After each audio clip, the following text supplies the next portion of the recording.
नमस्कार, आपका और आपके समस्त परिवार का मेरे चैनल में हार्दिक स्वागत है। कैसे हैं आप लोग सब? आशा करते हैं आप सब बहुत अच्छे। महीना जो 5 दिन होते हैं, देवउठनी एकादशी से लेकर कार्तिक पूर्णिमा तक बहुत शुभ दिन होते हैं। इन सब दिनों में, इन 4 दिन में सुबह उठ के भगवान की पूजा करना, मतलब सूर्य उदय के उठने से पहले पूजा करना, तुलसी जी की सेवा करना, तुलसी जी की पूजा करने का बहुत में महत्व है।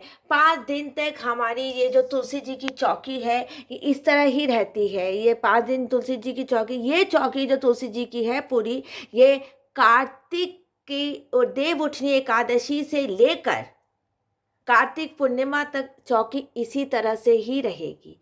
ये चौकी हम उठाते हैं कार्तिक पूर्णिमा के दिन।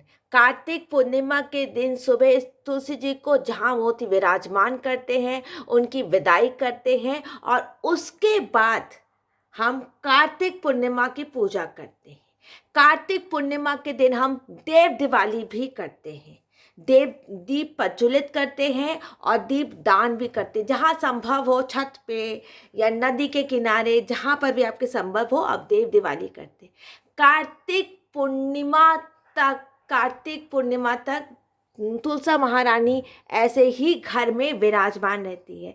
5 दिन तक आपको तुलसा महारानी नमो नमो, हर की पटरानी नमो नमो की इसी तरह से पूजा करनी है। जिस तरह से मैंने आपको तुलसी जी की पूजा दिखाई थी पहले दिन, उसी तरह आपको मेरे चैनल में है वो वीडियो, उसी तरह आपको 5 दिन तुलसी जी की इसी तरह से पूजा करनी है।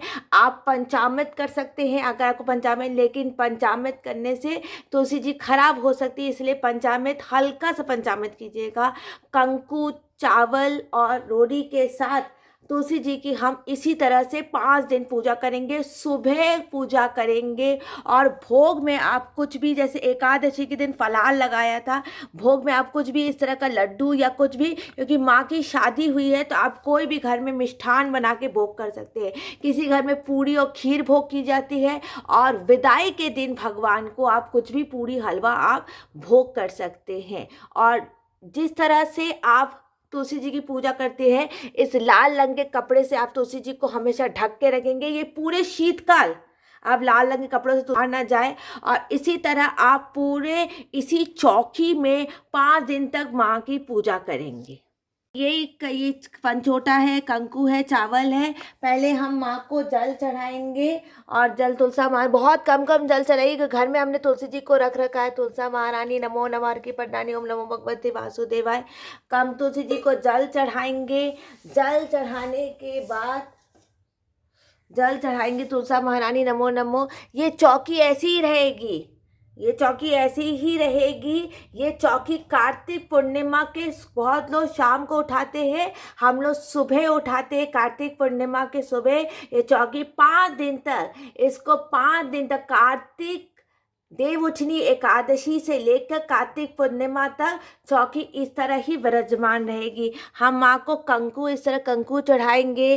चावल चढ़ा दे, उस दिन एकादशी था इसलिए हम चावल नहीं चढ़ाए थे, अब हम चावल भी चढ़ाएंगे माँ को। मिष्ठान में आप, मैंने आपको दिखाया ना, इस तरह आप कोई भी लड्डू भोग कर सकते हैं, कोई भी एक मिष्ठान बचा भोग कर सकते हैं, फल भोग कर सकते हैं। भगवान को जितनी यथा सामर्थ्य आपकी कोई भी चीज़ हो आप भोग कर सकते हैं। माँ को आप इस तरह जल चढ़ा सकते हैं। तुलसा महारानी नमो नमो, हर की पटरानी नमो नमो। माँ को सिंदूर लगा सकते हैं, माँ को हम सिंदूर लगाएंगे। माँ को इस तरह माँ को सिंदूर लगाएंगे और इस तरह हम भगवान की 5 दिन तक सुबह पूजा करेंगे। और ये पूजा सुबह होती है और फिर शाम को भी ये पूजा होती है। लेकिन शाम को अगर आपने कुछ भी अगर ऐसा खाया है तो आप शाम को पिका का कपड़े, अपने वस्त्र बदल के आप भगवान की पूजा कीजिए। जितनी भी सुहाग का बायना है, नारियल है, सिंदूर है, फल है, ये सब ऐसे ही रहेंगे। कार्तिक पूर्णिमा के दिन चौकी उठाई जाती है। कार्तिक पूर्णिमा के दिन माँ की विदाई होती है। कार्तिक पूर्णिमा देवउठनी एकादशी थे, कार्तिक पूर्णिमा माँ ऐसे ही रहती है। सिर्फ आपको जल, कंकु, चावल और इससे आपको माँ की पूजा करनी है। सिर्फ इसी चीज़ों से आपको रोज़ माँ की पूजा करनी है। माँ को आपको अच्छे अच्छे फूल चढ़ा सकते हैं, आपके पास फूल अगर हो तो माँ को आप फूल चढ़ा सकते हैं। हम भगवान को देखिए, आपके पास जो भी उपलब्ध हो सुंदर सुंदर पुष्प, ऐसे गेंदे के पुष्प भगवान माता रानी को चढ़ा सकते हैं और विष्णु जी को चढ़ा सकते हैं। जय श्री कृष्णा, राधे राधे। माँ के सामने इस तरह से जल का छोटा सा पात्र हमेशा रखेंगे, जल हमेशा माँ के सामने रखेंगे। और इसके बाद शाम को जब आपकी आरती होती है, देखिए हमारे घर में हमेशा 2-3 तुलसी होती है, एक दीपक यहाँ जलाएंगे और एक दीपक जो हमारे बाहर बायरे में जो तुलसी जी होती है उसको, सूर्यास्त के बाद आरती होती है। घर में जो आप दीपक जलाएंगे तुलसी जी का, वो घी का होगा, वो घी का ही होता है। लेकिन बाहर जो आप देव दिवाली करेंगे, जो दिवाली में आप दिया जलाएंगे बाहर, वो दिया आप तेल का कर सकते हैं। तेल का दिया हो सकता है, लेकिन तेल का जो दिया होगा वो तिल का तेल हो सकता है। आजकल बाजार में कपूर का भी तेल मिलता है, तो कपूर का भी तेल हो सकता है। बोलो श्री तुलसा महारानी नमो नमो, हर की पटरानी नमो नमो। आज मैं आपको बताया कि 5 दिन कार्तिक की देवउठनी एकादशी से लेकर आप किस तरह इस तरह पूजा कर सकते हो, और इस विष्णु जी के साथ और तुलसी जी की पूजा कर सकते हैं। और जो मैंने विष्णु जी की पूजा देवउठनी एकादशी के दिन दिखाई थी, वो जो विष्णु जी लक्ष्मी जी के साथ है, उनकी भी पूजा मैंने जैसे देवउठनी एकादशी के दिन दिखाई थी, आप उस तरह पूजा कर सकते हैं। लेकिन उस दिन हमने उन्हें तिल चढ़ाया था, आप भगवान को चावल भी चढ़ा सकते हैं। सिर्फ एकादशी के दिन भगवान को तिल चढ़ता है। जय श्री कृष्णा, राधे राधे। सूर्यास्त के बाद हम करेंगे तुलसी जी की आरती। तुलसी जी की आरती की जाती है। तुलसा महारानी नमो नमो, हर की पटरानी नमो नमो। तुलसा महारानी नमो नमो, हर की पटरानी नमो नमो।